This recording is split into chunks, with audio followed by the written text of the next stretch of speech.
यार देखिए मित्रों, अभी हमारी यात्रा चल रही है राजस्थान में। तो राजस्थान के जोधपुर शहर के आसपास है, तो यहाँ पर पूरा पहाड़ी इलाका है, पथरीला इलाका है। पत्थर के सिवा और कटीली झाड़ियों के अलावा आपको नहीं कुछ मिलेगा, लेकिन फिर भी बहुत कुछ यहाँ पर है। हिस्टोरिकल पैलेस को भी अगर हम थोड़ा सा नज़रअंदाज कर दें, अलग कर दें, उसके बावजूद भी यहाँ इतने इतने सुंदर स्थान, संत महात्माओं के दर्शन होते हैं, बहुत गजब। और हिस्टोरिकल पैलेस के मामले में तो जोधपुर अपने आप में ही है। तो जोधपुर तो बाद में बना है शहर। मंडोर जो बताते हैं कि मंदोदरी का मायका, यानी रावण की ससुराल।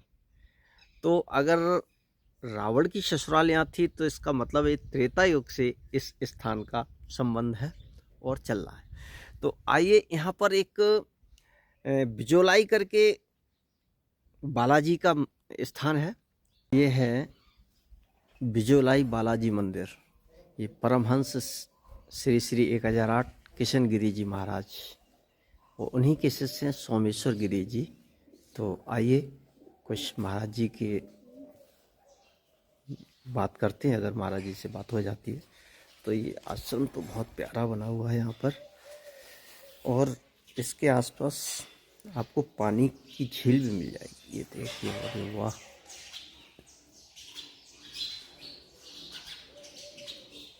ये अरे वाह, बहुत सुंदर आश्रम बना हुआ है। ओम नमो नारायण। क्या शांति बनाए रखे।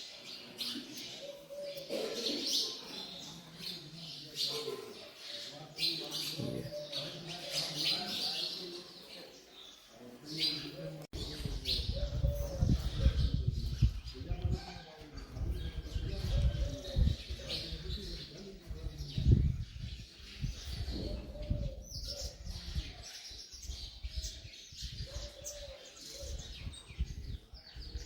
नर्मदे हर, देखिए हमारे पीछे आप देख रहे होंगे, एक झील टाइप की है। जी हाँ, ये झील है। यहाँ ये पहाड़ी का बारिश का पानी एकत्र होता है और लगभग साल भर रहता है। गर्मियों में कुछ कम हो जाता है, सूख जाता है पानी। और यहीं पर एक आश्रम है, बिजोलाई बालाजी मंदिर। यहाँ पर एक संत रहते थे, परमहंस जी किशन गिरी जी। उन्हीं के एक शिष्य हैं सोमेश्वर गिरी जी। तो आइए मिलते हैं सोमेश्वर गिरी जी से। और उनका क्या है कि महाराज जी का 11 बजे तक ही बैठते हैं, 11 बजे के बाद फिर साधना में चले जाते हैं और फिर शाम को 5 या 6 बजे निकलते हैं। शाम का हमें क्लियर नहीं है, लेकिन सुबह 11 बजे साधना में निकल जाते हैं। तो आइए करते हैं महाराज जी के दर्शन और जानते हैं इस स्थान के बारे में। बहुत सुंदर, बहुत ही रमणीक स्थान है। आइए देखते रहिए यूट्यूब चैनल एहसास प्रकृति का। नर्मदे हर।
ये दत्तात्रेय भगवान की है ना?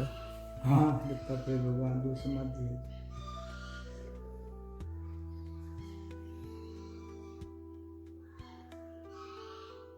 कोशिश करी थी मैं रेत है जो नेक दूं हाँ मत है हाँ पंद्री जी को वो हमारा ड्राइवर है ट्रैक्टर जी को वो मत अच्छा, ये जानते हैं चुनाने के लिए कोई आया है। मिनी है जो वे खा गई तो आदमी खाते मिनी अंडा दिया है ने दूसरे तीन दिन हाँ सब वे खा हाँ गई। रोज सुबह सुबह डाल देते हैं। ये सोच रहे हैं कुछ खाने के लिए लाए हैं, है ना? नहीं आज खिलाए हुआ है सुबह। अच्छा अच्छा। ये क्या किसी को देखते हैं ना? हाँ तो, हाँ? वो तो प्लस है ये पांडे जी मेरे ख्याल से ये दोनों प्लस है। हम्म।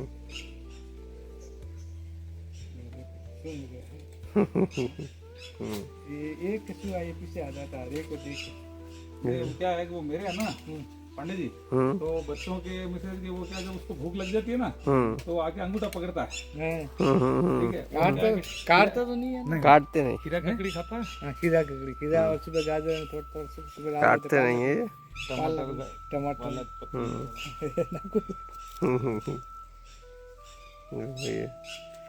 ये सुंदर कितना लग रहा है। ये 7 स्टार है। हम्म। अब ये आश्रम में पले हुए हैं, नहीं तो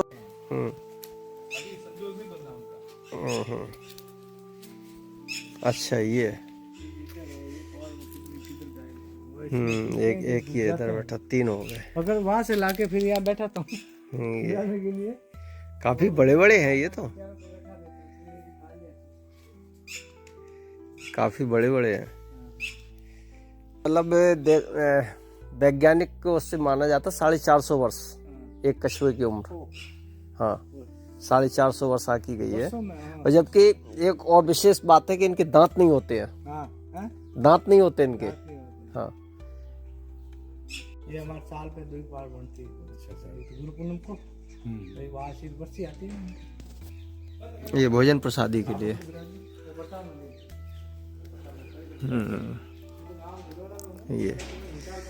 ये भोजन प्रसादी कराने के लिए।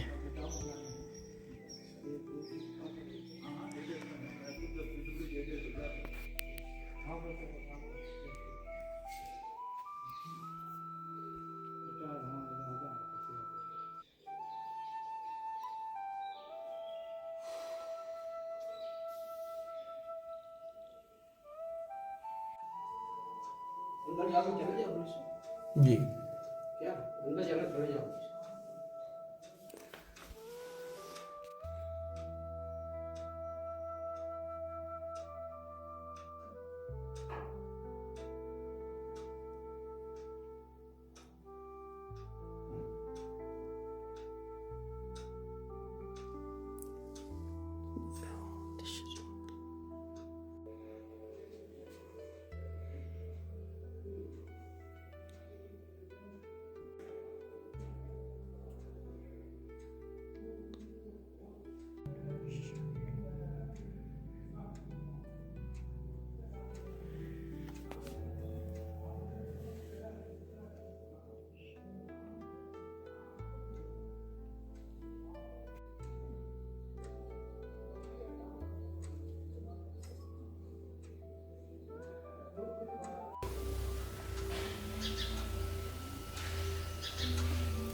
ओम नमो नारायण।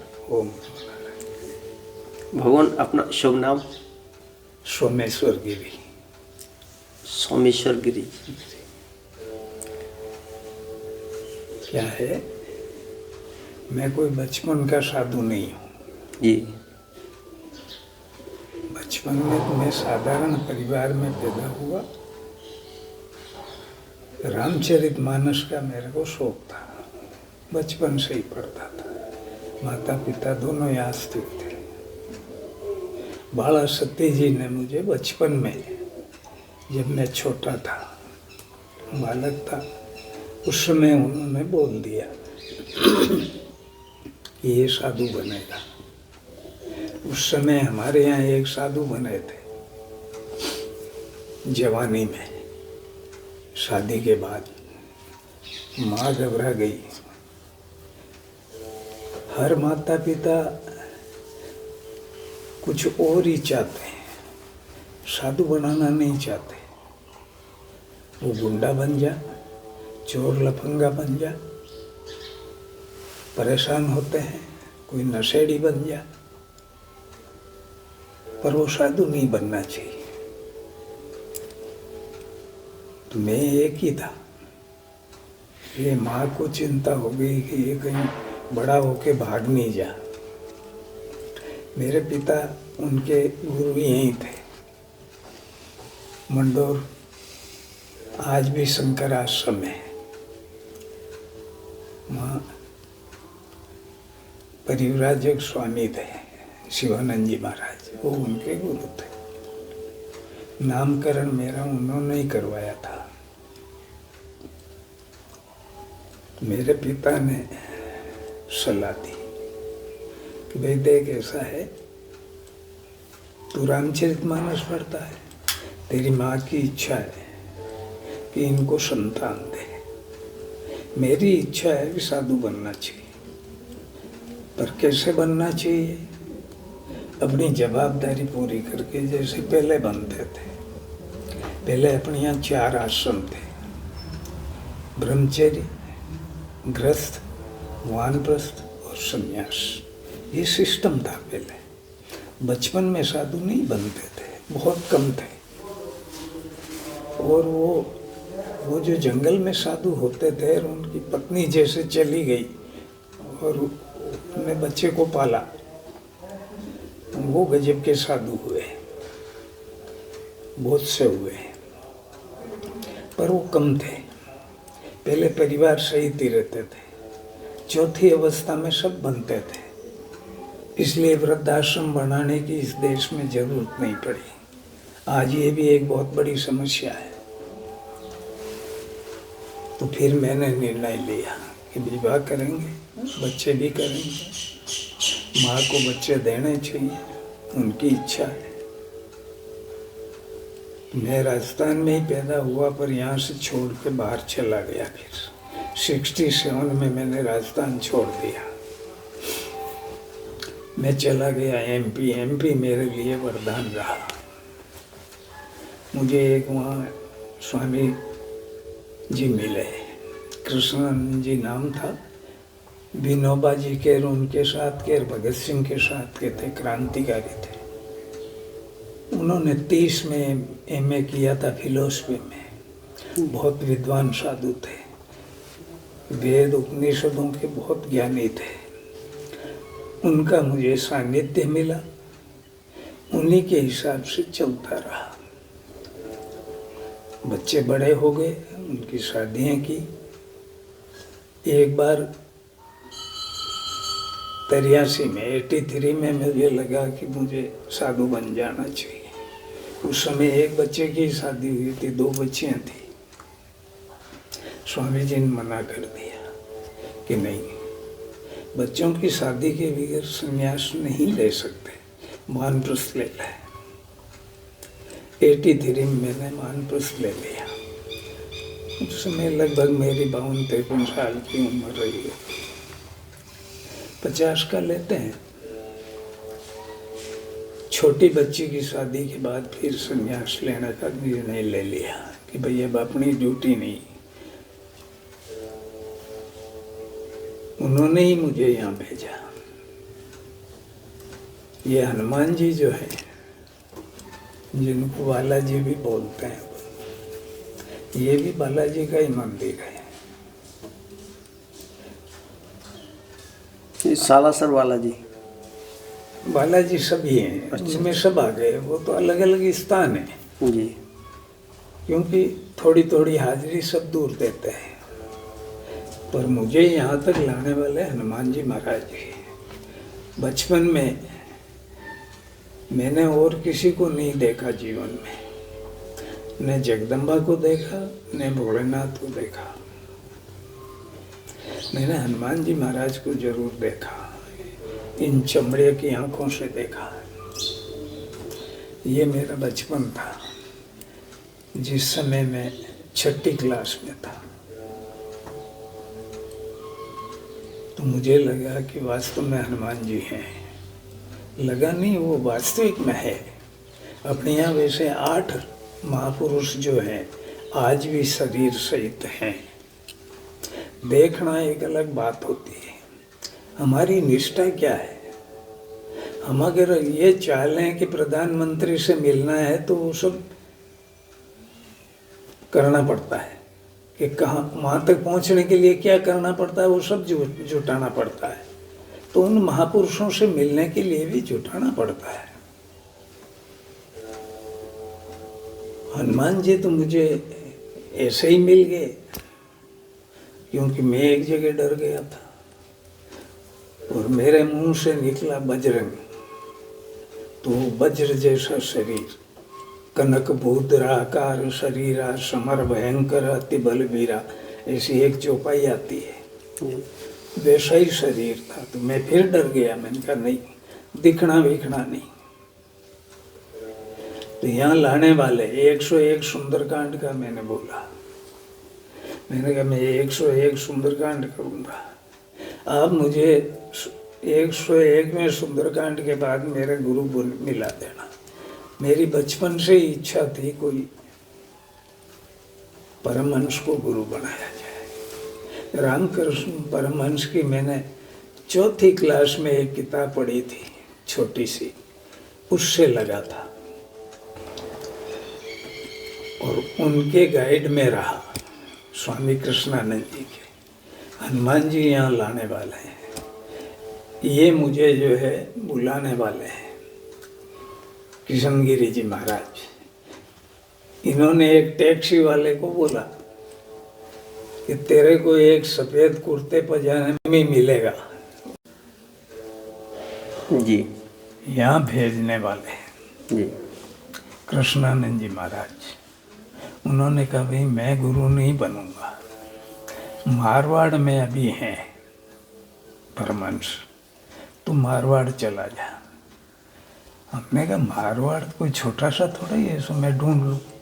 उनने कहा तेरे ढूंढने से नहीं मिलेंगे, वो स्वयं ढूंढेंगे, तू चला जा। तो मैं मेरे निवास स्थान आ गया। यहाँ आने के बाद हनुमान जी का काम चल रहा था। हनुमान जी जो है यहाँ रातानाडा में मेरा एक भाई रहता था, छोटा भाई था, अंकल का लड़का। आज भी वहाँ एक बोरुंदा हाउस है, उसमें वो रहता है। तो वो परिवार मेरे को बोलता है कि आ जाओ आ जाओ आ जाओ। मैंने देखा चलो एक बार हो आता हूँ। यहाँ आया तो उस टैक्सी वाले को मेरे गुरु महाराज ने बोला कि सफ़ेद कपड़े में सफ़ेद दाढ़ी वाला तेरे को मिलेगा। उन दिनों में उनकी तबीयत खराब थी तो ये जोधपुर में ही थे। एक भक्तिराम जी करके जय प्रतापति थे, उनके घर पे थे। उन्होंने उनकी बहुत सेवा की। वो टैक्सी वाला जो है ढूंढ रहा था, तो सती माता का मंदिर है, इससे आगे एक बीमा का ऑफिस है। वहाँ एक चाय की थड़ी वाला था, उसने हरिओम किया और मैं बैठा। उन्होंने कहा कि टैक्सी वाले ने उससे बोला कि तेरे को कोई ऐसा आदमी इधर दिखे तो मेरे को बताना। उसने कहा मैंने कल देखा है उस आदमी को। तो मेरे को बोले कल 2 बजे आप आ जाओगे? कि हाँ आ जाऊँगा। तो मैं दूसरे दिन 2 बजे गया तो टैक्सी में बिठाया कि चलो आपको एक महात्मा जी बुला रहे हैं। मैंने देखा शहर में रहने का मेरा मन नहीं था। मैंने कहा भीड़ भड़का मुझे पसंद नहीं था। उन्होंने कहा नहीं आश्रम अलग है। मैं जैसे ही गया वो लेटे हुए थे सीधे, आँख खोली, बैठे, जेब में हाथ डाला, चाबी निकाली, मेरे को दी कि इसके साथ भी जुलाई चला जा। डरना नहीं है,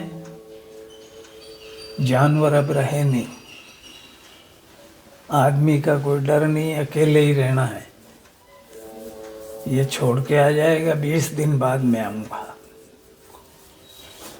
वहाँ एक किताब पढ़ी है, उसको पढ़ना शुरू कर देना। योग वशिष्ठ मैंने नहीं पढ़ी थी, नाम सुना था।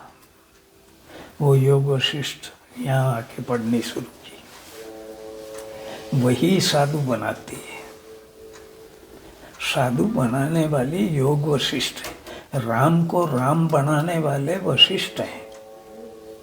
पहले गुरु ही साधु बना देता, राजा बना देता, जो चाहते थे वो बनाया करते थे।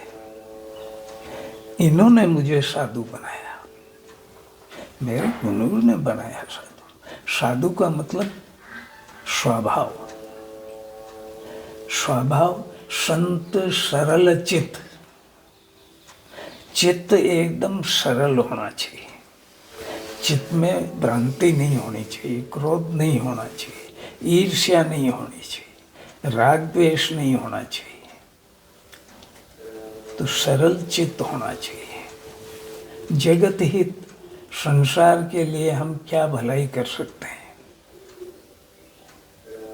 विचारों से, कर्म से, मन वचन कर्म से जो है सभी प्राणियों का हित सोचना और करना, ये साधु का काम है। तो साधु बनाने वाले तो मेरे गुरु महाराज हैं। और इनको मैंने, ये परमहंस क्या है, कायलाना से इधर कोई ये सोच के कि बिजोलाई जाना है तो ये बता देते थे कि चाय बनानी है 2 कप ज़्यादा बनाना। तो मैं समझ जाता कोई 2 आदमी आ रहे हैं। गुरुजी पहले ही बता देते थे। वो पहले बता देते। बस इसी का नाम परमहंस है। परमहंस कोई उपाधि नहीं है। वैसे है सन्यासियों में। संन्यास लेने के बाद ये स्थिति बनती थी, पर धीरे धीरे बहुत कम हो गई।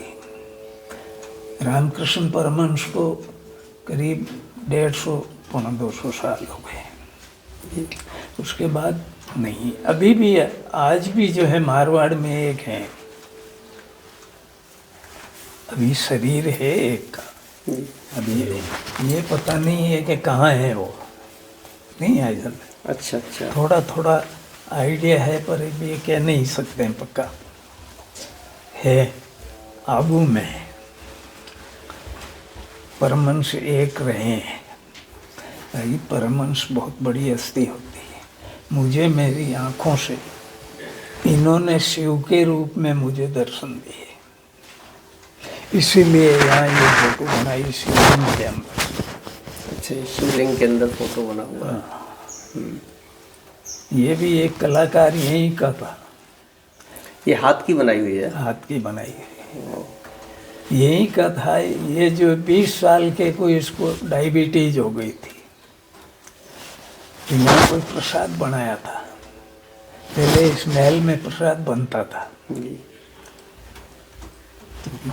यहाँ बालाजी को जो प्रसाद चढ़ाने आए तो बोले आज क्या बात है रे, इसका जन्मदिन है। बात ये उसको जो है डायबिटीज है। ये डायबिटीज क्या होती है कि शुगर की बीमारी है। क्या बनाया है कि गुलाब जामुन बनाए हैं और सब्जी रोटी बनाई है। यहीं ले आते थे, हनुमान जी के चढ़ा के प्रसाद लेते थे। उन्होंने एक छाप में जो है गुलाब जामुन का, चेतन जी नाम था इनका, जिन्होंने ये बनाया। अच्छा, जिन्होंने ये चित्र बनाया है। पेंटर। पेंटर। हाँ, वो 20 साल उनको जो है डायबिटीज हो गई थी कि तू ये गुलाब जामुन खा ले, जितना पेट भर के खा। वो डर गया। उनने देखा, डॉक्टरों ने बोला कि मीठा खाना मत, और वो बोल रहे हैं कि तू खा जा, तो वो खा गया, पेट भर के खा गया। वो गए जब तक उनको डायबिटीज नहीं था। अभी गए। अच्छा। हाँ, 8-7 महीने ही हुए हैं अभी। डायबिटीज बिल्कुल खत्म हो गई। बिल्कुल खत्म हो गई। ये मैंने मेरे आंखों के सामने देखा। एक और घटना बता दूं आपको। एक आदमी जो है रोज बोलता कि मुझे जो है ये वो यहाँ बैठने नहीं देते थे। अच्छा अभी आप आए, आपने बोल दिया, जी। वो बात एक अलग थी, और उनका मन नहीं होता तो बैठने नहीं देते। नहीं देते। मैं उससे बोला, मैं तू माता जी में बैठना शुरू कर 10-15 तो बैठ सकता है, तो वो अंदर चलता जाता था। धीरे धीरे उसको बैठना शुरू कर दिया, चाय भी बनवा लेते थे। उसके साथ एक आदमी आया, ये मेरे ख्याल से, क्योंकि मैं आया हूँ यहाँ 4 में, मैं गुरु महाराज के पास 9 महीना रहा। 9 महीने में जन्म वापिस होता है जी आज भी सिस्टम यही है। जी। ये 4 की बात है। उन दिनों में जो है अपने यहाँ हार्ड के वाल नहीं डलते थे, बॉम्बे जाना पड़ता था। उस पंडित को जो है 3 वाल खराब थे, तो डॉक्टरों ने बोला बॉम्बे जाओ, नहीं तो मामला गड़बड़ है, पैसा नहीं जाए कैसे। वो उसके साथ यहाँ आ गया, वो प्रणाम करने लगा तो इन्हें डांट दिया, पाँव के हाथ नहीं लगाना, पाँव के हाथ लगाने नहीं देते थे।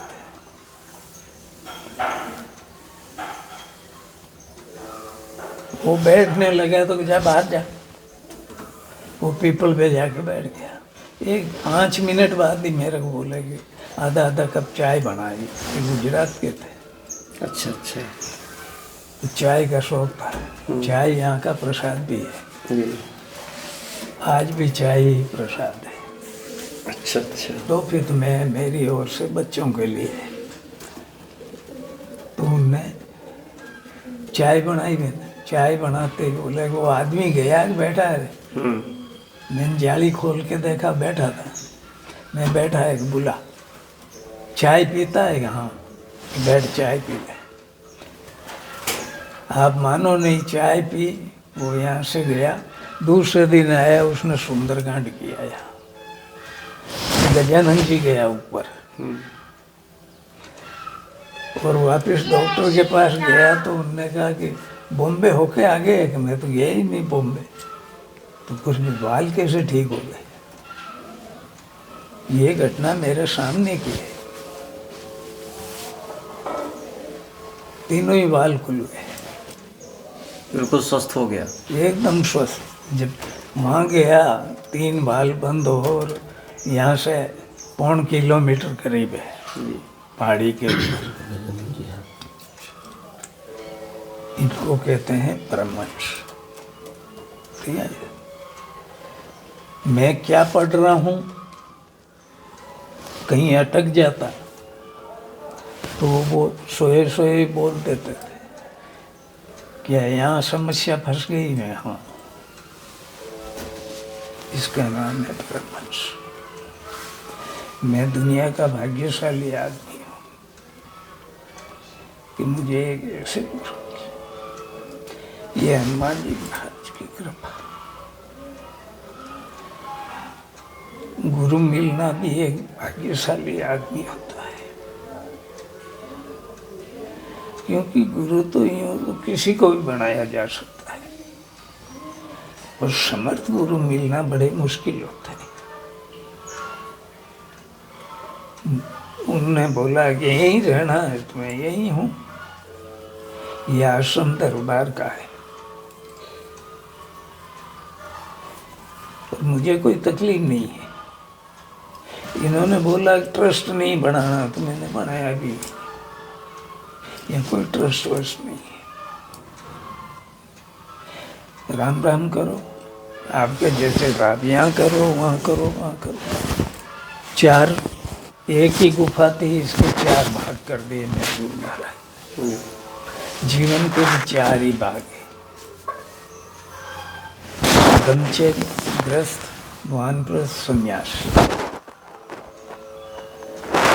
4 ही पुरुषार्थ, अर्थ, धर्म, काम और मोक्ष।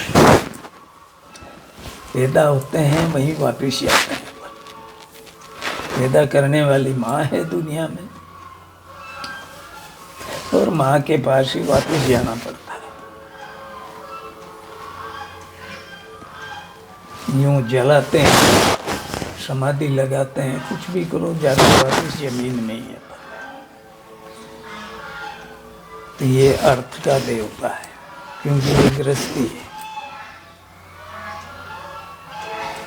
हनुमान जी महाराज धर्म का देवता है। धर्म क्या बोला है? सेवा को। बिना कोई लोभ लालच के, बिना मतलब के सेवा की जाए, उसी का नाम हनुमान जी महाराज है। राम जी की बिना कहे सेवा की। जो बिना कहे करता है वो देवता होता है, जो कहने से करता है वो आदमी होता है, जो कहने से भी नहीं करे तो उसको तो कुछ कहा ही नहीं जा सकता है, उसकी कोई संज्ञा नहीं, वो आदमी नहीं है। तो धर्म है हनुमान जी महाराज। गजानन जी, ये काम है। काम का मतलब है गाड़ी घोड़ा मकान दुकान ये सब होना चाहिए। भारत का आदमी फटीचर नहीं होता है।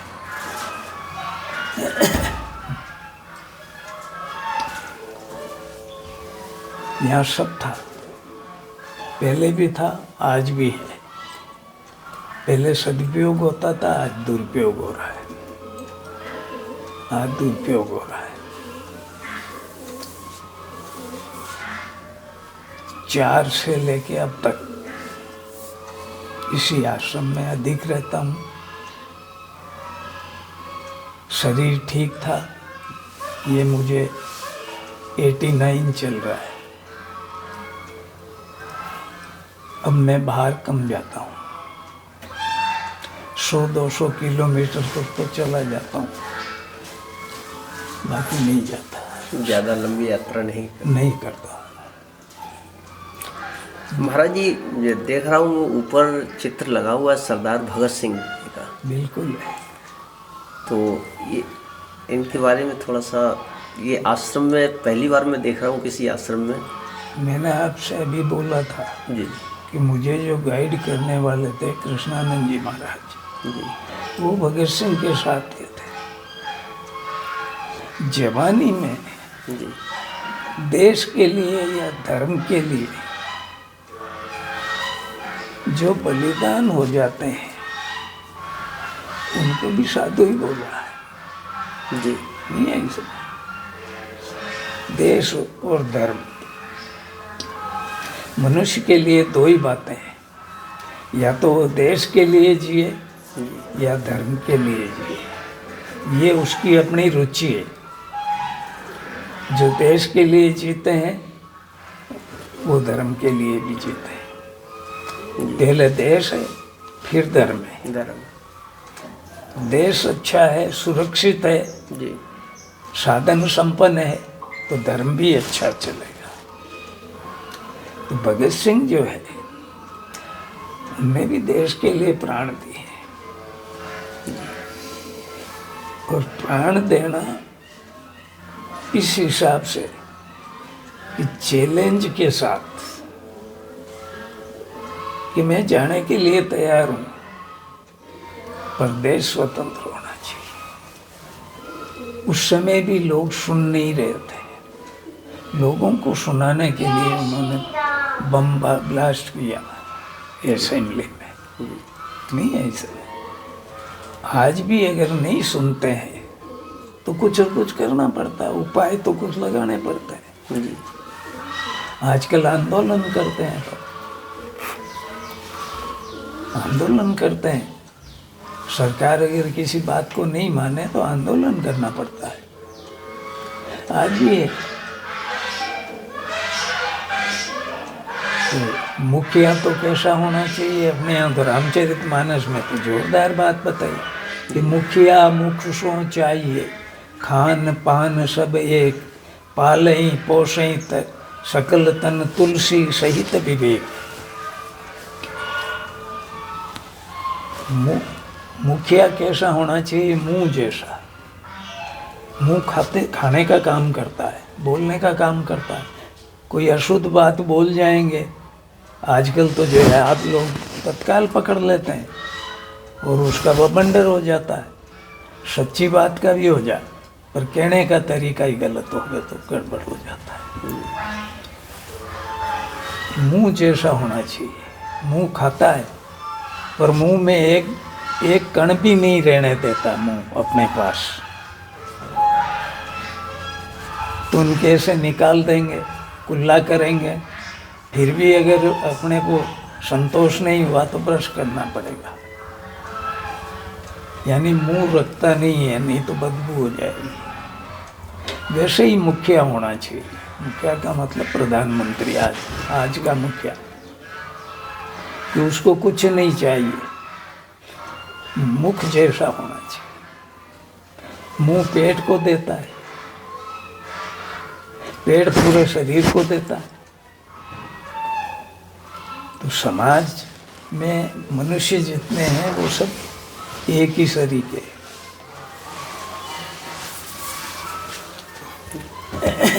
ठीक साहब।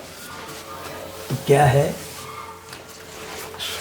साधु बनना कोई सरल नहीं, बहुत कठिन मामला है। सबको खुश रखना पड़ता है। पहले वाला जमाना नहीं है। पहले तो साधु के पास जाते थे ज्ञान के लिए, अब तो साधुओं को आदमियों के पास जाना पड़ रहा है। अगर आते भी हैं साधु के पास तो ये मांगने के लिए भगवान मेरे साथ कोई चमत्कार कर दो, जबकि ऐसा कुछ होता नहीं है। चमत्कार जो है आदमी के करने से नहीं होता है। हाँ, उपाय जरूर बताते हैं, आते हैं यहाँ भी जी और ये मुसीबत हिंदू में ही, मुसलमान में नहीं है। जी। क्योंकि मुसलमान 1 घंटा 40 मिनट बराबर देता 5 टाइम। गया बीता मुसलमान भी एक नमाज पढ़ता है, एक नमाज में 20 मिनट लगता है। अच्छा हिंदू 15 मिनट नहीं देता है, बुरा मत मानना जी। 15 मिनट भी राम राम कर ले, ओम नमः शिवाय कर ले, गायत्री मंत्र कर ले, ओम ह्रीं क्लीं क्लीं चामुंडाई विच्छे कर ले, गजानन जी का है तो ओम गं गणपतये नमः कर ले। जो भी तेरे को अच्छा लगे, इतने पता है पर नाम किसी का नहीं लेता है। जिसको तो खाना पीना सोना और पैसा कमाना, बस 4 ही चिंता लगी हुई। इसलिए दुखी ज्यादा है। सब कुछ होते हुए भी हिंदू दुखी है, क्योंकि प्रार्थना नहीं चाहता। वो कुछ भी उठपटांग करेगा, जो भी कर रहा है वो यूं समझ रहा है कि मैं धर्म के लिए कर रहा हूँ, बाकी वो कुछ कर नहीं रहा है। बिना नाम लिए कोई कल्याण नहीं, नाम ही कल्याण है। चाहे राम राम कर, ओम नमः शिवाय कर, जो अच्छा लगे। यही बताता हूँ कि भाई जो तुमको अच्छा लगे वो करो, पर कम से कम आधा घंटा सुबह, आधा घंटा शाम को करना पड़ेगा। तो कहीं भटकने की जरूरत ही नहीं।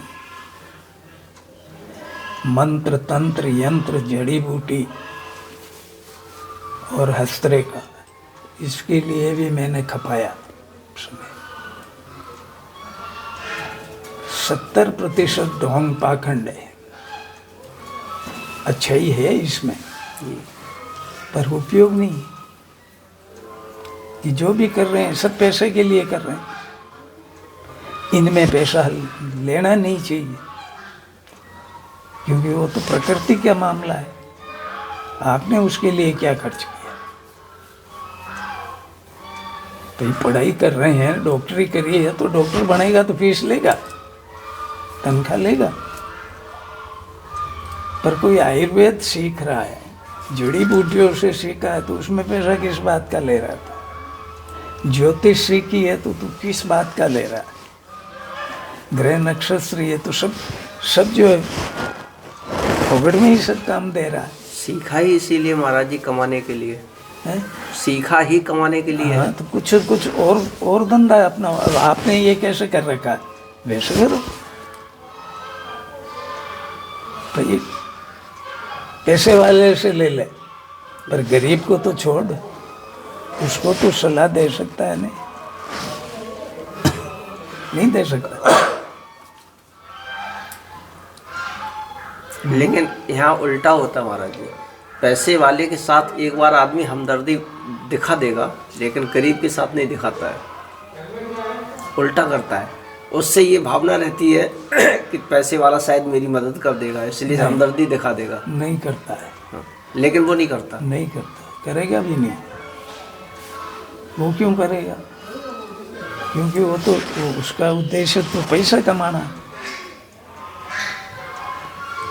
इसलिए साधु बनते हैं कि कुछ सेवा कर सकते हो क्या समाज की, मनुष्य की। मेरे यहाँ मुसलमान भी आते हैं, हिंदुओं में मैं कोई भेदभाव नहीं रखता कहीं भी। यहाँ मुसलमान भी आते हैं? आते हैं ना। कल ही एक बच्ची आके गई जी, उसको कोई भी चीज़ खातिर उल्टी हो जाती। उसकी सहेली ने मेरे को बोला जी, कि इसको उल्टी हो जाती है। जी, मैंने देखा उल्टी, इलाज नहीं करवाया, के करवा लिया।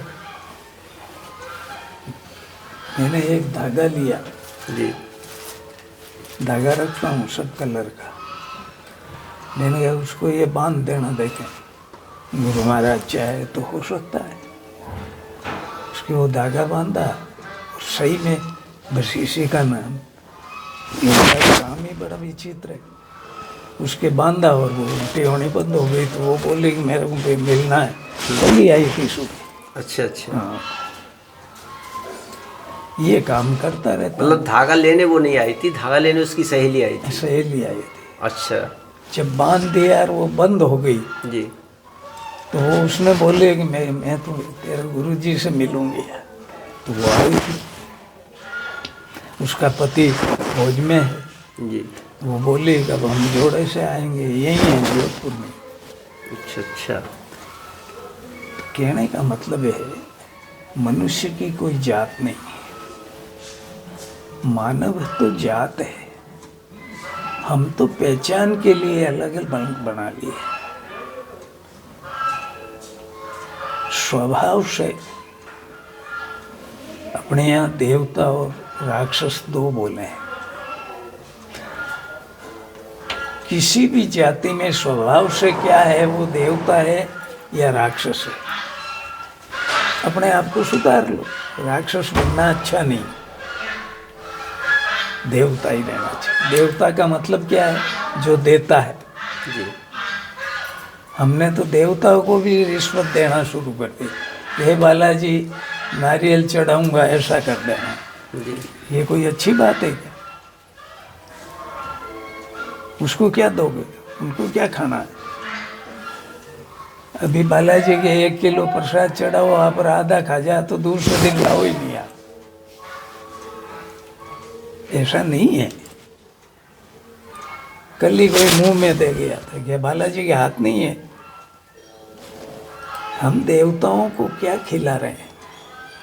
खिलाने की चीज़ है कि वहाँ बैठ के राम राम करके कि हे बालाजी मेरे में कोई दोष दुर्गुण हो तो वो दूर कर दो और मुझे अच्छे रास्ते पे लगा दो। देवताओं से ये मांगा जाता है, पर हम मांगते हैं पुरुषार्थ की चीज़ है। तुम मेरा धंधा चला दे, मेरा ऐसा कर दे, मेरा ऐसा कर दे। ऐसे कुछ नहीं होता है। प्रार्थना करके बोला जाता है। नौकरी करने के बाद ही तनख्वाह मिलती है, जी, पहले नहीं देते हैं। तो कोई भी देवता है उसके लिए प्रार्थना करो, फिर उसको बोलोगे देगा वो। महाराज जी जैसे हमारे शास्त्र कहते हैं आत्मा और परमात्मा एक ही है। बिल्कुल है। जब ये जो अंदर बोल रहा है, जी नहीं, जब ये एक ही है तो फिर धर्म और जाति का भेदभाव क्यों? जाति का भेदभाव तो मुसलमान काल और अंग्रेजों के काल में आया है, उससे पहले नहीं था। राम किसी राजा के यहाँ नहीं रुके, किसी राजा के यहाँ नहीं रुके, सब साधुओं के यहाँ रुके। सबसे पहले वो रुके अपने मित्र निषाद के यहाँ। जी, नहीं है, कहीं भी नहीं रुके, अपने यहाँ था ही नहीं जाति का गुहो कुछ के पास है। गुहो नामक निषाद। वो निषाद थे। निषाद का मतलब नाव चला, मछली का काम करना। जी। तो ऐसा था ही नहीं मामला। ये मुसलमान काल और अंग्रेजों के काल में ज़्यादा हमारे बंटवारा हुआ, हमको अलग अलग किया गया। वो आज दिन तक घुसा हुआ है। नहीं तो आँख, नाक, कान, खून, पसीना, बोलना, हंसना, रोना, पैदा होना, मरना सब एक सा है। फिर अलग अलग कैसे हो गए? स्वभाव से, स्वभाव से होते थे। क्योंकि चार बनाए थे, ब्राह्मण, क्षत्रिय, वैश्य और शूद्र। ये खंड बनाए थे, पर ये जातियां नहीं थी, ये स्वभाव थे। जो पढ़ने का काम करता था, जो पढ़ना, पढ़ाना, सीखना, सिखाने का काम करता, वो ब्राह्मण। जो देश की रक्षा के लिए, आज भी कोई भी करो, आज बच्चियां कर रही है तो जा रही है फौज में, उसमें कहने का काम मामला हो गया। कहाँ है जात?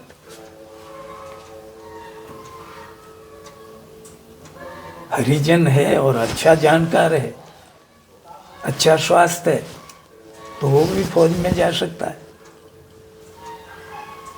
तो जात जो है,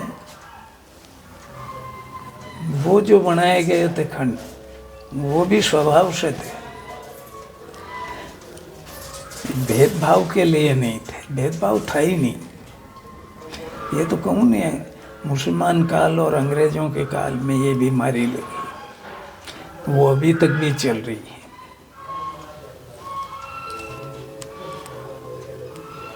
मेरे यहाँ तो मेरे गुरु महाराज के यहाँ भी भील बना देते थे, सब सेवा करते थे, मेरे सब आते थे। मेरे भोजन करने जो है आ जाते हैं, बनाते हैं, मैं भी करता हूँ, कोई दिक्कत नहीं।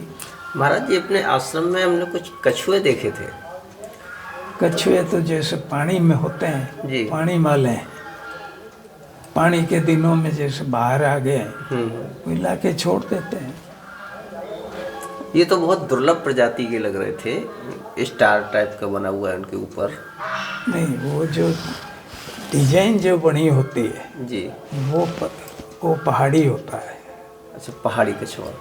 पहाड़ी होता है, वो जल में नहीं रहेगा, जल में डालोगे तो वो निकल के वापिस जाएगा। अच्छा। हाँ, जल का अलग होता है, धरती का। वो यहाँ कैसे आ गया कछुआ? कौन कोई छोड़ जाते हैं, कोई छोड़े गए। जंगल का जानवर है, जंगल में ही रहना चाहिए। जानवरों को पालना अच्छा नहीं है, पालने का मतलब कैद करना अच्छा नहीं है जी। स्वतंत्र रहने चाहिए, कैद करना किसी को भी अच्छा नहीं है। चलिए महाराज जी, हमने आपका काफ़ी समय लिया। समय तो जय श्री राम।